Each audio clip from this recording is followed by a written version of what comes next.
Hi everybody. Today we're doing part 2 of, if you remember, Full Color Captain Underpants and the Preposterous Plight of the Purple Potty People.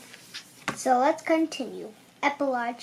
Oh, by the way, whenever Captain Blunderpants hears someone snap his fingers, snap, he turns back into Mr. Krupp.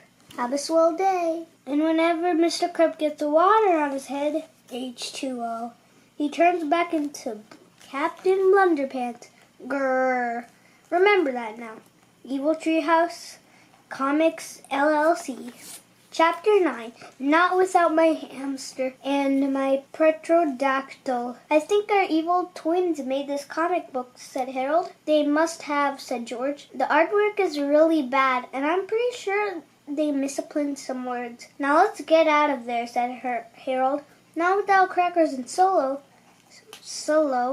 said George. George and Harold ran to a window and looked out.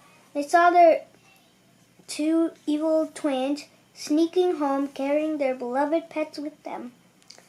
Solo and Crackers have no idea what's going on, said George. They think those two twins are us.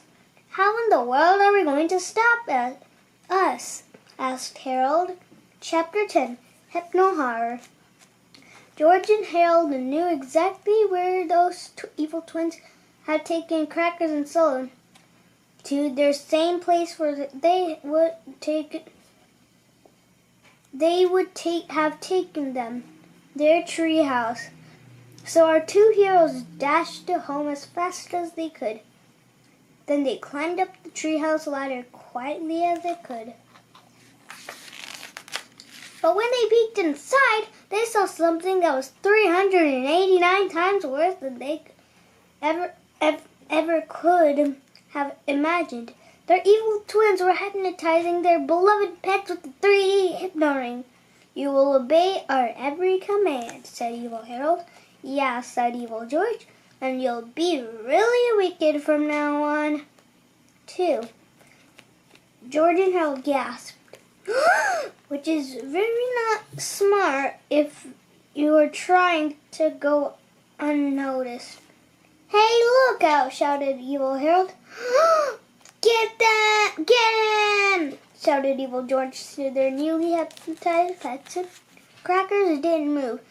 The dazed pterodactyl shook his head and looked a little confused. But Solo immediately sprung into action. He lunged on George and Harold and grabbed them by their shirts and yanked them to the ground. Hey, said Evil George, those kids just look like us. What should we do with them? We can't take any chances, said Evil Harold. Then he called Solo in a loud, commanding voice. Destroy them, oh wicked hamster! Chapter 11. Crackers to the rescue. Crackers did not understand what was going on, but the plucky pterodactyl knew something needed to be done. And quickly, so with a sudden whoosh and the flapping wings, Crackers swooped up and grabbed the George and Harold by their rental paws of their raging robotic rental rival.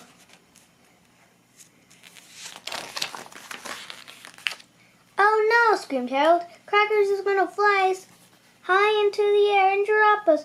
We're doomed. Actually, I think he's trying to rescue us, but said George. But he got hypnotized just like Solo. Solo, said Harold. Why on earth would he do the opposite of what he was ordered to do? And how come our prawns are getting escalated? Asked George. Let's not worry about that now, said Harold.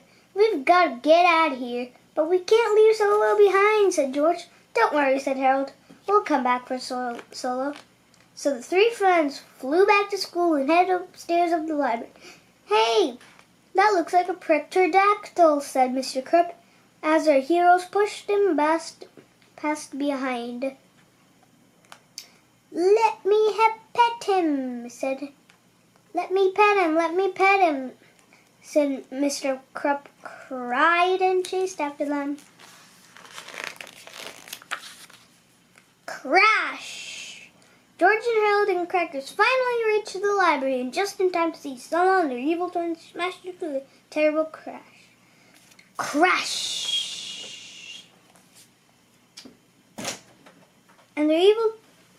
"You losers won't get away from this time," said evil Harold. Desperately, George and Harold and Crackers tumbled onto the Purple Potty and slammed the door shut, and quickly reset the controls. Mr. Krupp and Solo pounded on the door of the Purple Potty, while George and Harold, evil's twins, shook the malfunctioning time machine from side to side. All at once, the orange light started flashing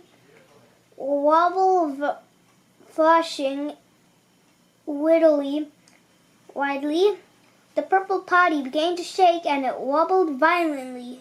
Then the entire room lit up with an explosive burst of lightning, and the Purple Potty and everyone around it disappeared into a whirlwind of electric air. Chapter 12, Kablamski!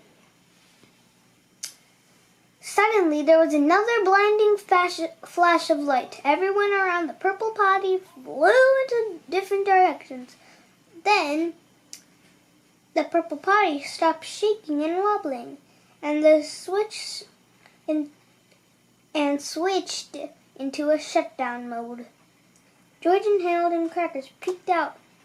"Look," said Harold. "There aren't any books in this library. We must be back in our own reality." But we've got to be sure," said George. The two boys tucked Crackers into Harold's book bag and crept out into the hallway. As they peered into the windows of the nearby classrooms, they saw room after room of heartbroken, of despondent-looking children. Some were standing in corners, weeping. Others were sitting on dunks, wearing humiliating hats, while still others were writing unbelievably derogatory sentences over and over on the chalkboard as these teachers rifled through their lunchboxes, stealing the best desserts. "Yep," said George, "we're back in our own reality." "I never thought I'd say this," said Harold, "but it feels good to be home." "To the treehouse!" cried George. Chapter 13, Purple Potty People Unite. Seconds after George and Harold and Crackers left the library, four confused begins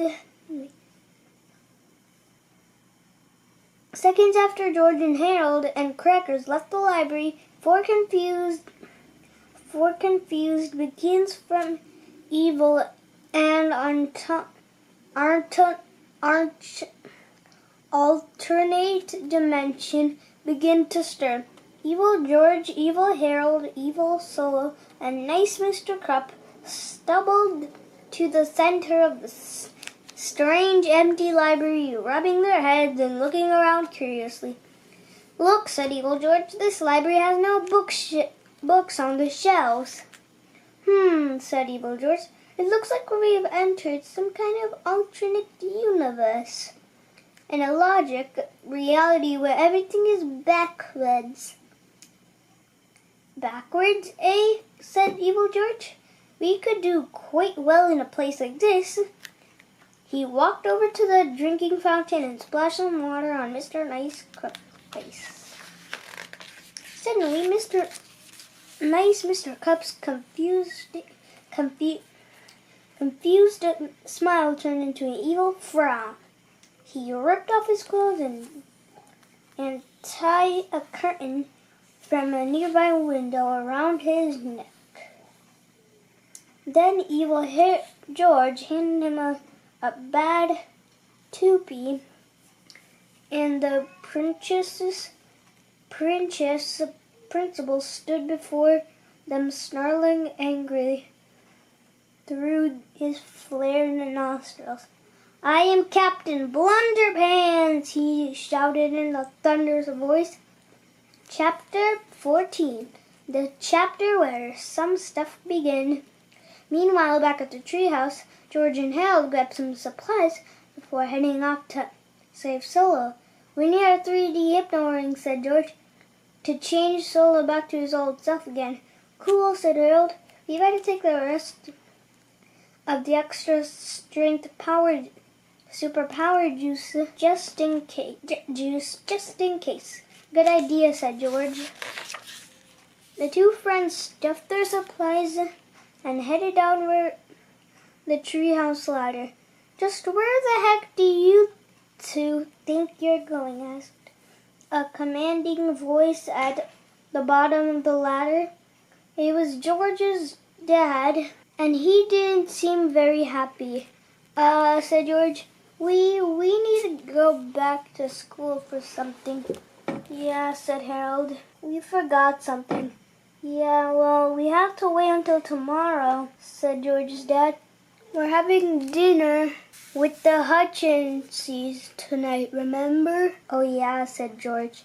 "It's Grandpa's grandparents' day. We almost forgot." "Well, you're just in time for dinner," said George's dad. "Go inside and wash up." But the fate of the entire world is in our hands," cried George. "The fate of the entire world can wait till tomorrow," said George's dad. Chapter 15, Super Supper. After they washed their hands, the two boys went to the dining room.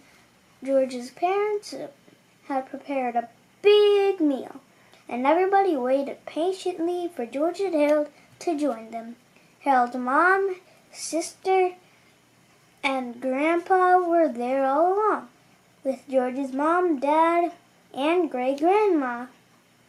Hello, babies," said George's great-grandma. What have you boys been up to today?" Nothing, said George as he hugged his great-grandma. "We made you and Grandpa a comic book yesterday," said Harold. "You did?" said Harold's grandpa. "Well, let's have a look."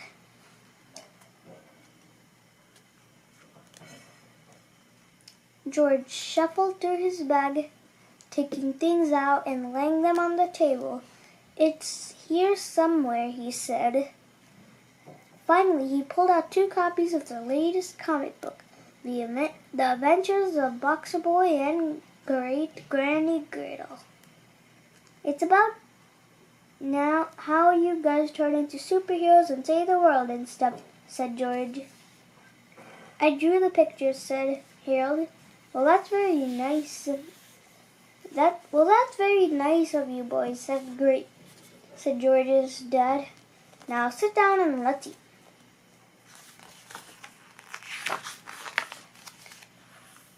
"We can't," said George. We got to go now. It's really important." George and Harold's grandparents poured themselves a glass of juice and began reading their new comic book, while the boys continued arguing with George's dad. Chapter 16, The Adventures of Boxer Boy and Great Granny Griddle. An epic novella by George Beard and Harold Hutchins. The Adventures of Boxer Boy and Great Granny Griddle by George Beard and Harold Hutchins. Everybody knows that grandparents are kind of dorky. They tell you dumb jokes and to tell you dumb jokes. Why did the silly Willie throw his clock in the air? He wanted to see time fly. Ha ha. And they call you embarrassing nicknames in public. Hello, babies. Ha ha. And they have no sense of what things cost. Here's a nickel. Why don't you buy video games with it? Thanks, I will. But grandparents are still cool for one reason. We're old and we don't care what anyone thinks. Get out of my way, Buster Brown. Shove. Step aside, you brother me. Whack. Our heroes. And so, everything was cool until one day when a strange new store opened up downtown.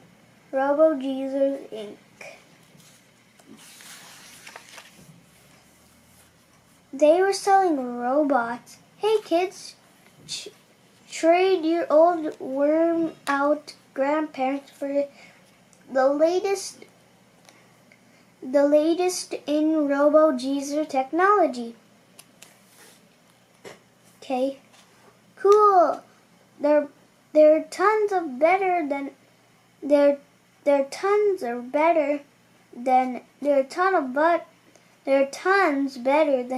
regular grandparents, and they tell funny jokes.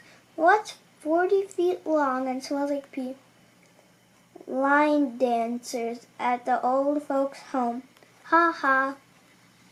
And best of all, they have no sense of what things cost. Here's $10,000 for a candy bar. Yay! Soon every kid in town was trading their old grandparents. Hey, what's going on? Nothing. Where are you taking us? Nowhere. And brand new Robo Grannies and Grandparchon 2000s. Wow, cool. I love my new Robo Jesus. Soon there was 2 real grandparents left in town. You wouldn't trade us in, would you? No way. You better not, or you'll get a whooping. No way. Anyway, one day George and Harold's grandparents went downtown. Hey, something fishy is going on in there.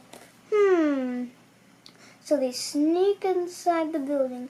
Shh, keep out. Soon, hey look, evil stuff. They opened the door and saw a tragic discovery. Hey, all of the grandparents in town got totally captured. Oh my. We've got to save those old folks. But how? Beats me. Hey, look, a box of old hard candies. Let's forget those Jesus and now just eat candy. What Jesus? Munch, munch. Meanwhile, in the next room, in a few more days, these old folks will be under control. Cool. Then I'll give them superpowers. How will you do that? Easy. I've got a whole box of superpowered hard candies in the other room. Old people love hard candies, I know. Later, those candies were good. I feel so strong. Me too. I feel powerful. Oh no, those guys ate all my super hard candy. Uh-oh. George and Harold's grandparents joined hands. Jesus powers activate. And they spinned around and around. Soon they were transformed. I'm Boxer Boy. I'm Great Granny Griddle. I'm out of here. I'm with you. The bad guys ran upstairs. They got into the UFO on the top of their building and took off. Psh! Calling out Robo Jesus, attack Boxer Boy and Great Granny Griddle. Suddenly, all the Robo Jesus in town transformed. Click, click, click, click, click, click, click, click, click, click. and off they flew. The Robo-Geezers attacked, but Boxer Boy and Granny Griddle and Great Granny Griddle were faster than a speeding electric scooter. Zoom! More powerful than adult diapers. Bonk diapers. We and forget 'em. Wet 'em and forget 'em. And able to leap tall buildings without breaking a hip. Whee! But there's too many of them. I have no idea. Let them chase you for a while. So the robots chased Great Granny Griddle, and Boxer Boy attacked the spaceship. Pow! Hey! Punch! Bam! Bang! Crash! Kicky. Then he got some paint as a finishing touch. Hey, Robo-Dorks! Look! What? Hey, yummy! The Robo-Geezers tried to devour the spaceship in a wild feeding frenzy. They ate and ate and ate and ate and ate. Munch, munch, munch. And then one of them bit on a the fuel line. Kaboom! And kaboom! We're free! Hooray for Boxer Boy! And 3 cheers for Great Granny Griddle! Treehouse Comics, Inc. Meanwhile, back at the treehouse, George and Harold will plead with George's dad and to be excused from dinner. A pack of evil thugs were just outside the window, sneaking up at the treehouse. Dun, dun, dun, dun, dun, dun. We've got to create some kind of diversion while we unleash our sneeful shame, said Evil Harold. The villains looked around the treehouse for anything they could use. What's this little thing? Said Evil George. He pressed the button on the back of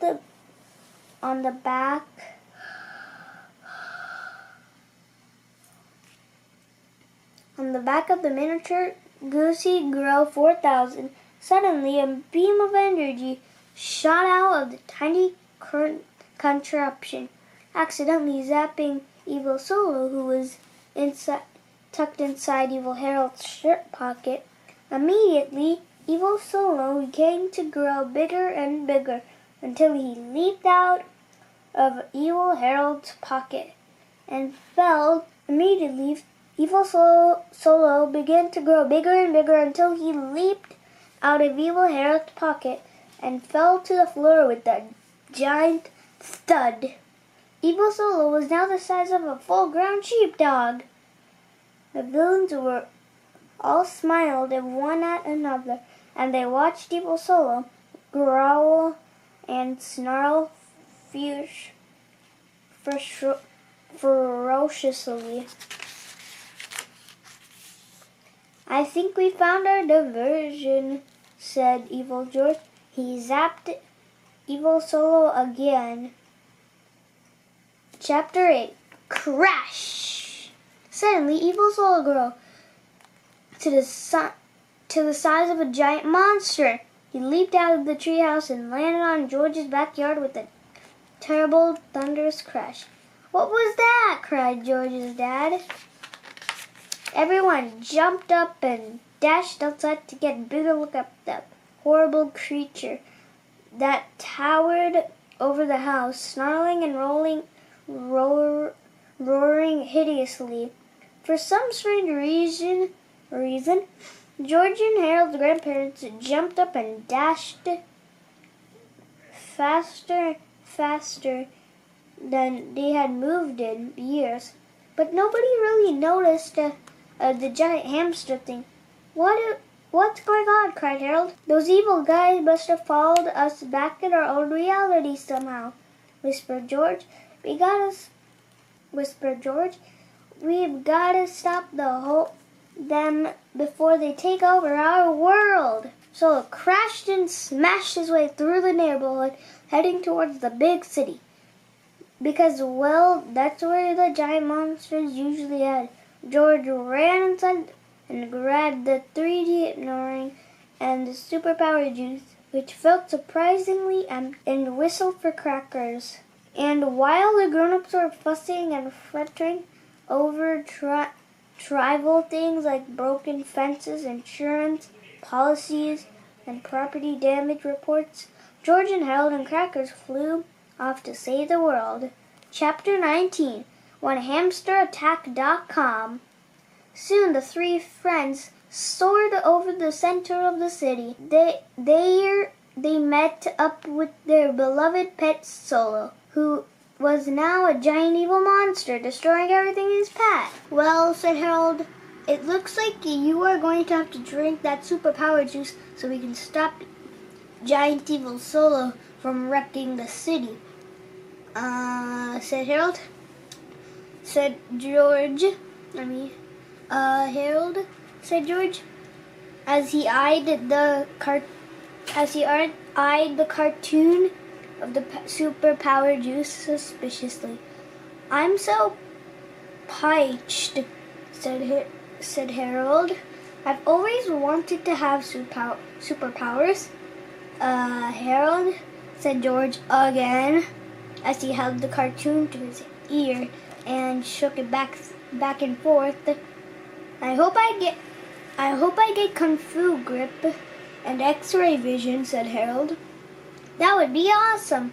Harold, shouted George as he turned the superpower juice carton upside down. "There's nothing left." "What do you mean?" cried Harold. "There was like a third of the carton in there 20 minutes ago." "Well, it's gone now," said George. "It must have evaporated or something." The boys watched helplessly as evil giant Solo continued trashing the city. "Well," said George, "I guess there's just one thing left to do." Hurriedly, the three friends flew to the house of Principal Crow. It was easy to find since that's the only house on Curdmugden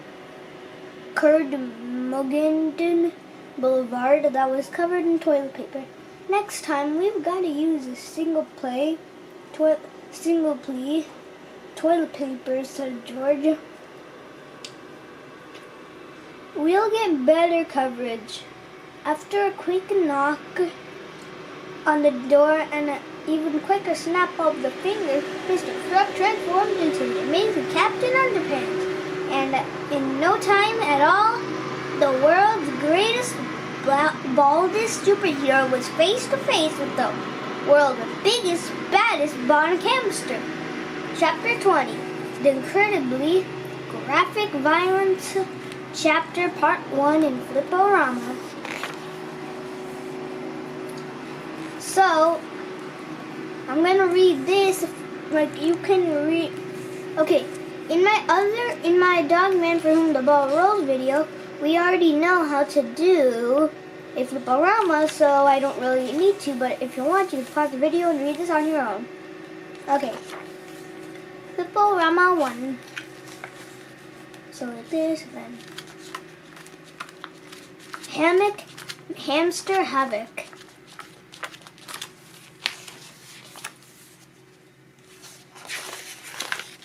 Fliporama 2. Put your head on my boulder.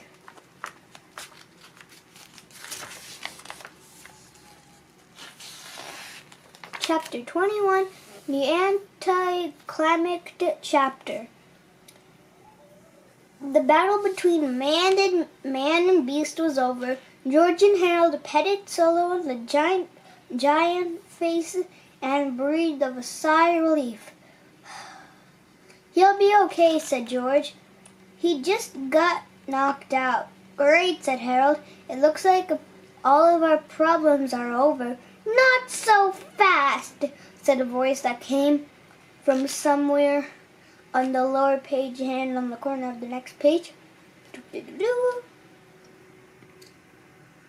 It was Evil George along with Evil Harold and their ultra-evil Captain Blunderpants. The terrible trio has been busy working on their Preposterous Plight, which was just as fancy as they were saying they were busy robbing the bank. Somebody's been messing with our giant attack hamster, said Evil Harold. I think we need to teach those goody-goodies a lesson. And I'm just the guy to do it, said Captain Blunderpants proudly. Instantly, the mood shifted. Everyone stood back and air crackled with tension. The showdown of the century was about to begin. Captain Underpants would soon engage in the historic battle with his evil twin. Never before had our brave hero encountered an enemy who was so powerful, pound for pound, superpower for superpower. Captain Underpants was pitted against his equal. He had met his match. It was to be an unlimited smackdown. An all-out war. The brawl to end all brawls. The definite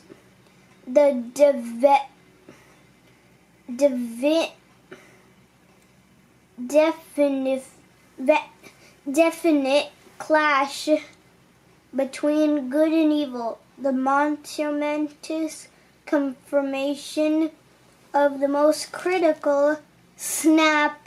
George snapped his fingers and suddenly the horrifying evil Captain Blunderpants transformed into the friendly elementary school principal.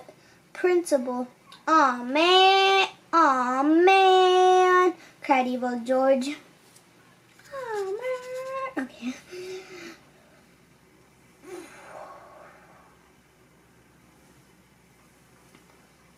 And Evil Harold.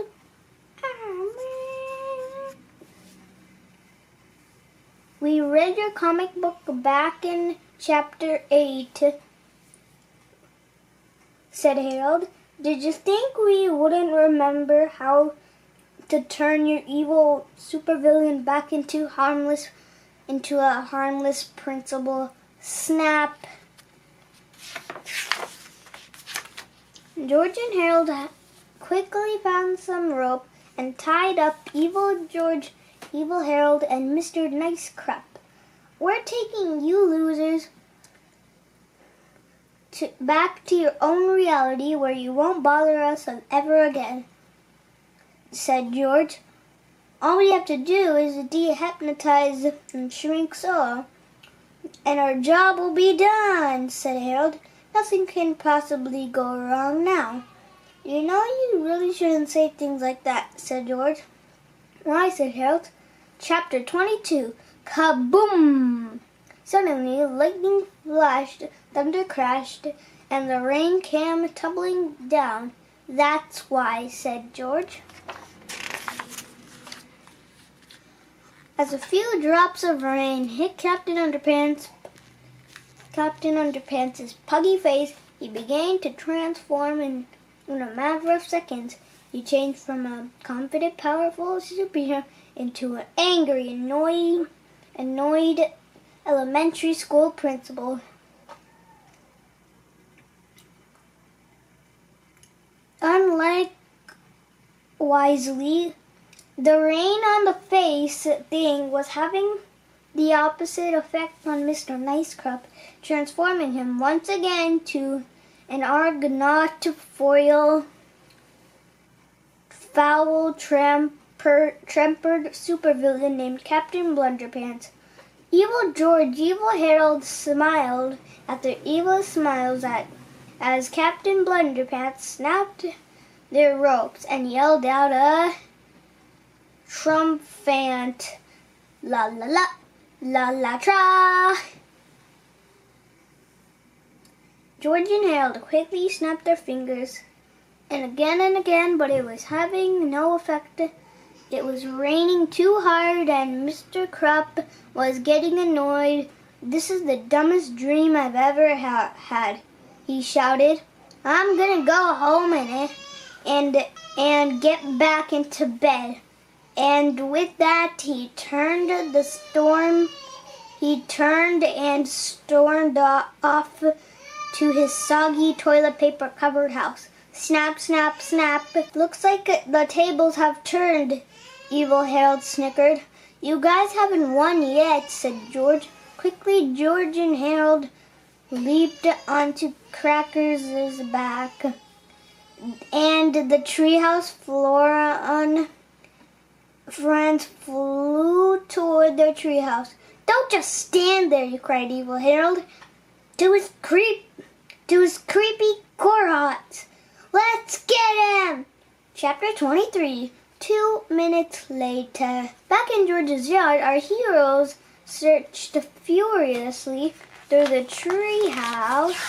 "I found it!" cried George. "The Shrinky Pig 2000. All we have to do is shrink those evil losers and we'll save the world." "Too late!" shouted Captain Blunderpants as he grabbed George and Harold by their shirt collars. "We'll take that shrinky thingy too." "We'll take that shrinky thingy," said Evil Harold, as the contraption slipped out of George's arms. "I'm not sure how it works, but once I figure it out, I can think of about 1,000,009 evil things like to do with this." Captain Blunderpants held George and Harold high in the air and snarled vigorously.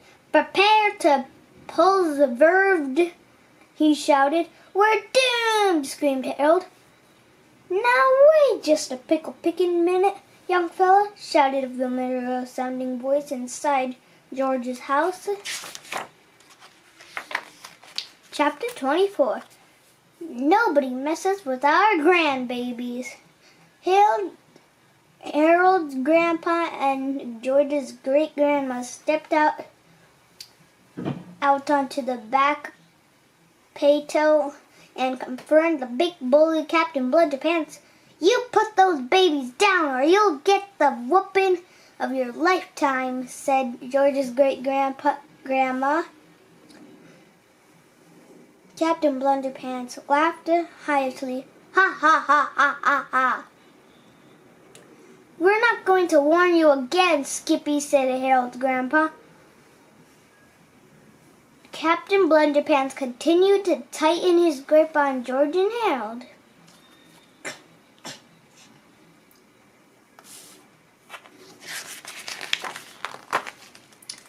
So the two octogenarians joined hands and gazed fiercely into each other's eyes and shouted, Geezer powers, activate!"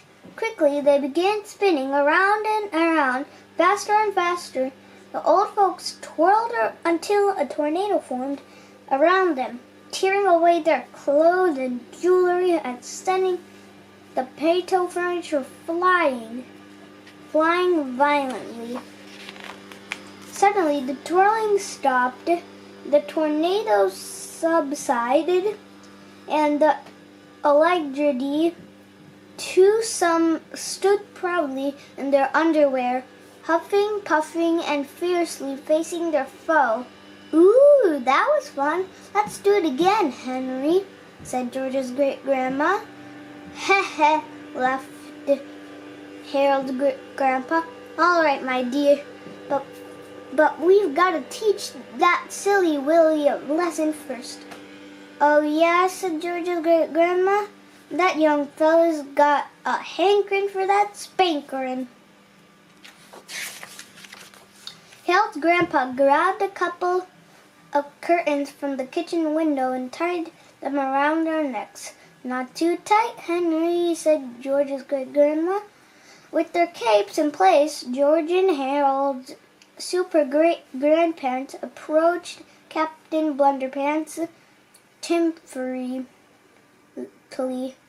Sorry, Sonny, said Harold's grandpa. Prepare to get your bucket whooped by Boxer Boy and Great Granny Griddle.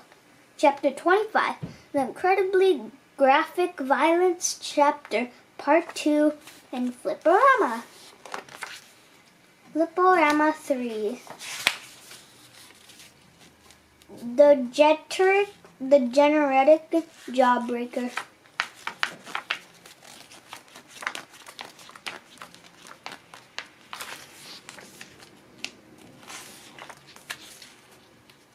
A cane in the brain.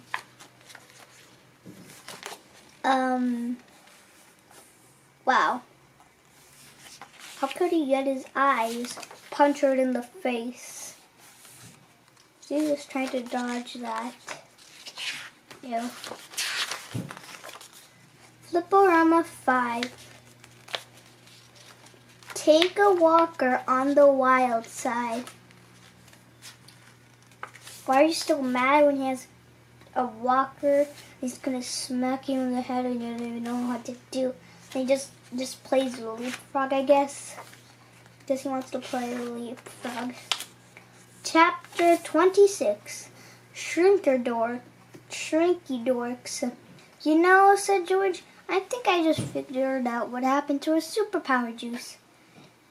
That disappeared earlier. Oh yeah, said Evil George, but you didn't figure this out.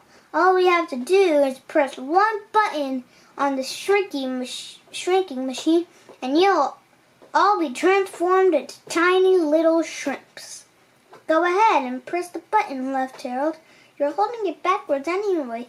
Really? Said Evil Harold. Gee, thanks. He turned the Shrinky Piggy 2000 around and pressed the button. What do you think's gonna happen? Zap! And they were shrunk to the size of potato chips. Hey, shouted Mini Evil George. What happened? Oops, said Harold. I guess I made a mistake. You actually were holding it right the first time. My bad. You know, said George, I really know. I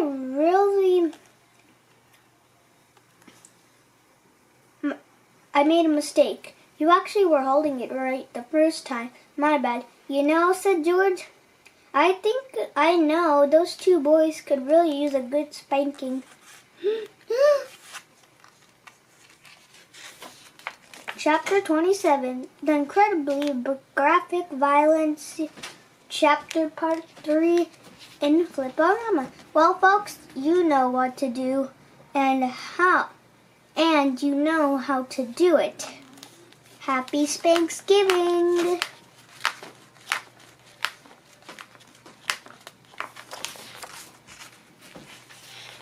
Chapter 28, Wrapping Things Up.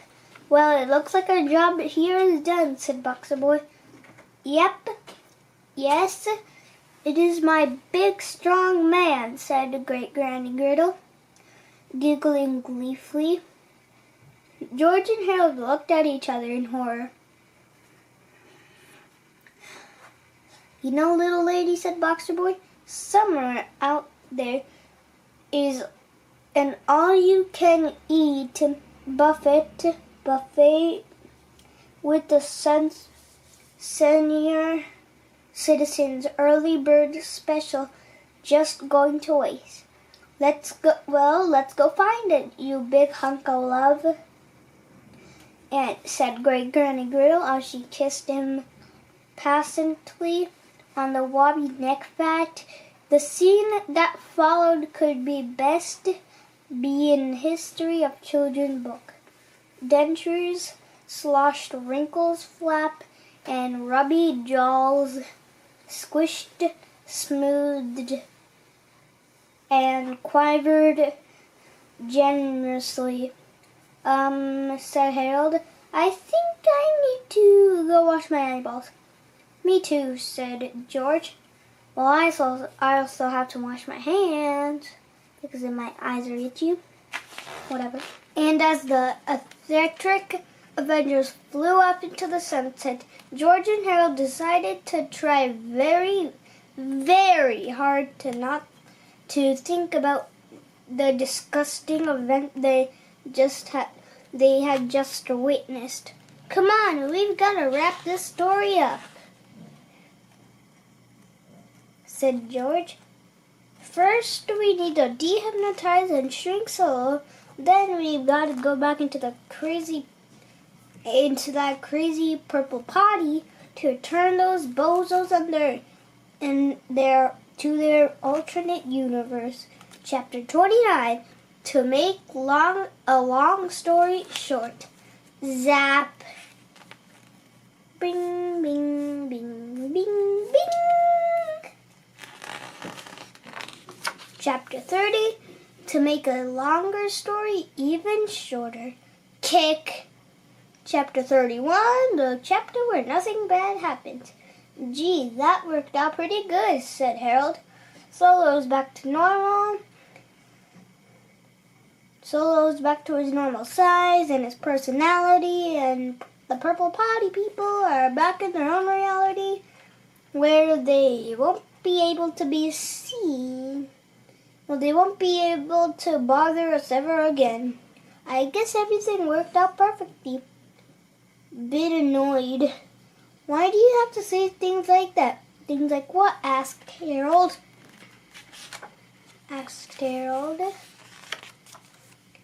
Haven't you been paying attention in these stories? Asked George. Every time somebody says something like that, it always means a bunch of bad stuff is going to happen. But what could possibly go wrong now? Asked Harold. Freeze! Shouted the chief of police. You guys are under arrest for robbing Frank's bank. Looks like you're gonna go to jail for the rest of your lives. See what I mean? Said George. You've gotta stop saying stuff like that. I guess you're right, said Harold. But at least things can't get any worse. Ugh, shouted George. You did it again. Something even worse is gonna happen. Gotta learn to keep your mouth shut. Gotta remember to keep your mouth shut at the end of these books. Yeah, but what could possibly go worse than going to jail for my love? For the rest of our lives. Chapter 32. Thing that be worth going to jail for the rest of your lives. Suddenly, out of nowhere, a ball of blue lightning appeared, grew bigger and bigger until it exploded. Blind flash, and they, standing the ball of lightning, was smoking a pair of diabolic pants. This can't be good, said George. A small opening at the front of the robot pants began to unzip, and without that opening, peeked a formlessly familiar face. Hey, Professor Poopy Pants, shouted Harold. God, started to leave. Stop laughing, shouted the little man peeking out of the dud slipper. My name is no longer Professor Poopy Pants. Change it to Tippy Tinkle Trousers. Cops laugh even harder. Ha ha ha ha ha ha. I've got a special surprise for everybody who thinks my new man is funny, said the furious professor. Immediately, the middle pants opened up. The top giant laser shooting rose from its robotic tips. Burly bursts of energy zapped her laughing caps. Suddenly, the boat transformed into frozen statues. My freeze beat full down to take care of anybody who stands in my way, said Tippy. And now he's seated with a wicked smile. It's time for my revenge. I want my revenge. Oh no, screamed Harold. Here we go again, screamed George. The end. Don't forget to like this video, and I'll see you on my next step video. And I'll give you a little bit like some stuff about what the next video will be on the book, which would be a Diary of the Wimpy Kid book, but it's not really a Diary of the Wimpy Kid book because it's fine. I'll show you in the next video. Bye.